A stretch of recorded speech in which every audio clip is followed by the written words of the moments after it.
Good evening, everyone, and good morning and afternoon to those in a different time zone, especially to Kupo. Welcome to the talk Classic with Karmendra, and let me introduce myself who do not know me. My name is Karmendra, and I live in Noida and take care of canonical business for India and India's subcontinent. So today I have the pleasure of introducing a very special guest, Mr. Devesh Mohan, the author of book Build Your Sales Muscle. Before we begin our conversation, I would like to share a bit about my connection with Devesh. I've been known to Devesh for almost 15 years and worked together in various organizations, but part of the different teams. I always found him to be a calm, composed, and incredibly responsible and a fantastic human being who knows how to finish the task smartly. And these are not only limited to his professional life, but extend to the personal life as well. That is the reason why he excels as a responsible son, responsible husband, responsible father, brother, and obviously responsible friends as well. So, with this, let's dive into a conversation with Devesh about his journey to becoming an author.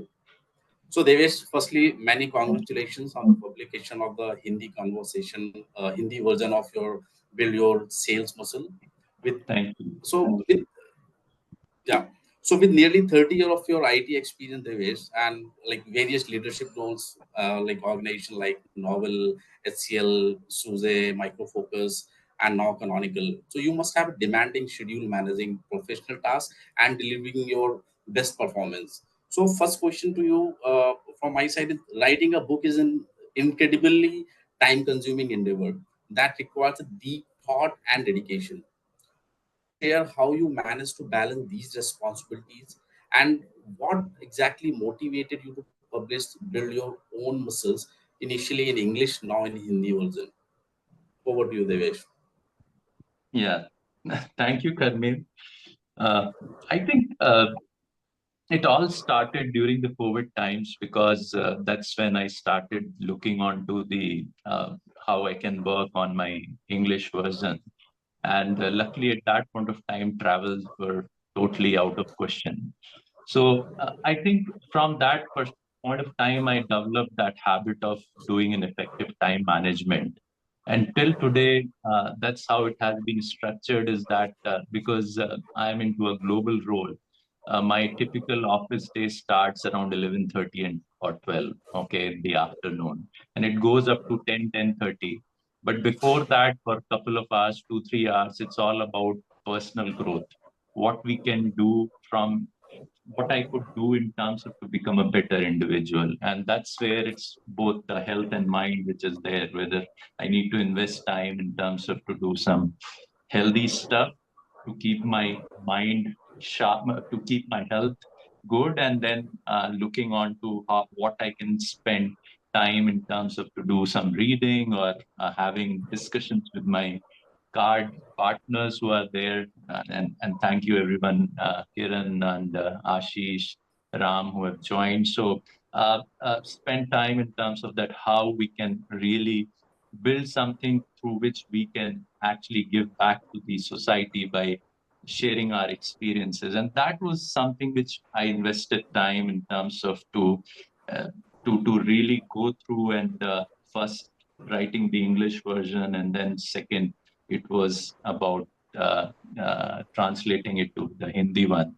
So yes, it requires a lot of, I would say, uh, focus and direction, and in Mhm. terms of that resilience and discipline, that how you can just plan your day or the entire period. And that's what Saumitra talked about. The mantra of life which came up is tie your shoes and run towards your goal, right? So Correct.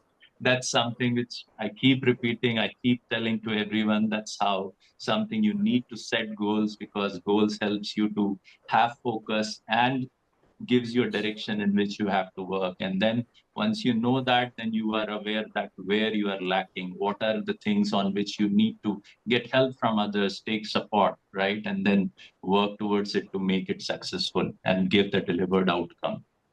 So yeah, that was something which was there.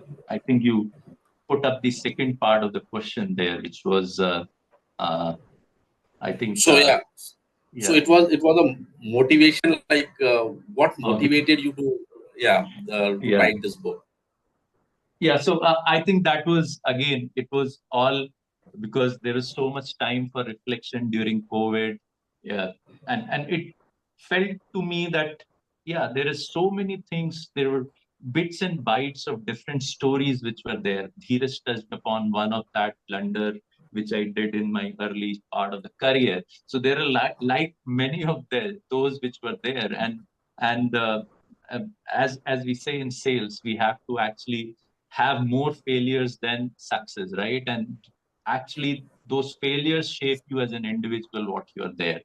And that's one of the reason why I wanted to make sure or committed to myself that I need to create some resource which is so good, which people can refer, and that would be my gift to the to the people who can go through it and try to learn from it. Because typically, uh, while I haven't gone through such exercise, it took me hell lot of time to really come out with uh, those fear of failures or the those challenges which were there as individual, to even be aware of that what makes you as a person, right? Because to just accept yourself that yes, you are an introvert person, it requires, when you see that your some of the teammates are super extrovert, they can talk with anyone, and you are having so much of fear to talk Uh, to someone as a vice president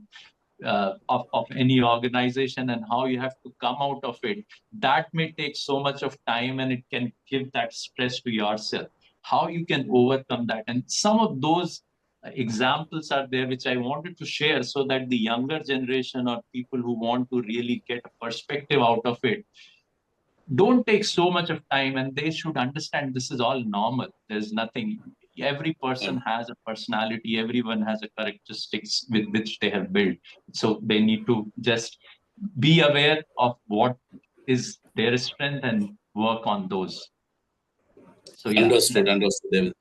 Yeah, understood. So there is, if I summarize correctly, like you need to be a more disciplined and should be having vision or goal setting within a timeline, right? yes, absolutely. Perfect. So like coming to my second question, that is on your personal reflection. So what did you learn about yourself during the writing process? So what did you, like during the writing process, what do you think that, yeah, this was the thing that if I would have like in the perfect in these three four traits, I would have been a different personality. So I'm sure that there would be a lot of learning that would have been happening during the writing process. And if you could go back and give your younger self one piece of advice about writing, what writing the book, then what it would be? So I think one of the major benefit which I got out of that was clarity of thought, right? I think what happens that our brain in a second actually generates millions of thoughts, right? And we really don't uh, uh, really capture that. And basically, what happens, say, if you're thinking in the night before sleeping, there would be myriads of thoughts which will come in the morning, everything is gone, right? So that's something which actually book writing gave me an extreme amount of clarity of thought, that how I need to structure things in terms of, so that basically it helps me that what steps I need to take to get an outcome. So that was a journey of self discovery which I found. And in terms of that, what would be my piece of advice? I think it's very important for each one of us to do a little bit of self journaling, right? Whatever, however your day has gone, spend 10 minutes in terms of writing that how things have worked for you, right? Because you will see that there have been moments of success for you on that day, and those are good enough to keep you motivated. And the second is that when I wrote this book, And probably 20 years down the line, I was thinking that, okay, that one happened. Okay, what was, I was like scratching my brain to think through that. So many things have happened, but it's just not there in my mind. But if you would have done that journaling, then it would have really helped you to create your storylines, create your narrative with some of the concepts which you know about. So it could have been much easier, and it took me like 2 years to come with my first book. So I think these are two things which I would really like people to look upon if they want to get into this journey of becoming an author. Yeah. So if I correctly mention, yeah, like learning is a continuous process, right? And True. and uh, you should know your potential. You should not underestimate your potential, that you won't be able to do that. Absolutely. Right? Yeah. So Perfect. my final questions to you, Devesh. Final last question to you. So who do you envision as an ideal leader for your book, and how do you hope your book will impact readers? So I think within sales or even out of sales, because I believe that sales is in everywhere it is. Whether you are engaged into any type of discussion, you have to convince anyone, you have to persuade anyone. Even if my daughter has to persuade me to allow her to go to vacations with her friends, probably she will come up with five different Good scenarios that options. why I should actually agree to her, right? So that's something which is a part of sales. You do that. But specifically, I think it's more from a B2B point of view, because that's where the business to business sales, which we do in that part, I have an experience.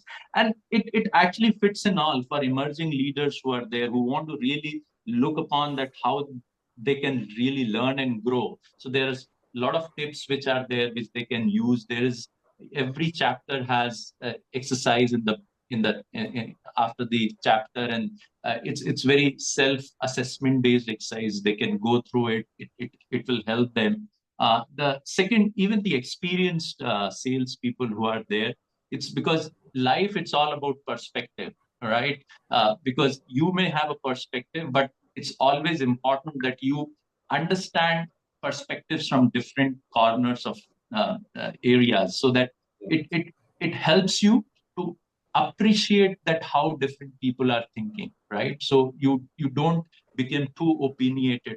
It's you need to first understand and then build that opinion about others. So that's where basically it's a perspective. It gives those perspective. And even now it's like an startup era, even for entrepreneurs who are there, because ultimately if they have to make pitch, like what Sandeep was saying, if you have to make a pitch, they also need to know how you need to really be good in terms of sales, right? So those are few things from my point of view. I think that's what my uh, perspective, that everyone can actually benefit from this Yeah. book. Great, Davis, and thank you so much for the conversation with me. And I really wish you all the very best for the successful launch and for this book and your future endeavor.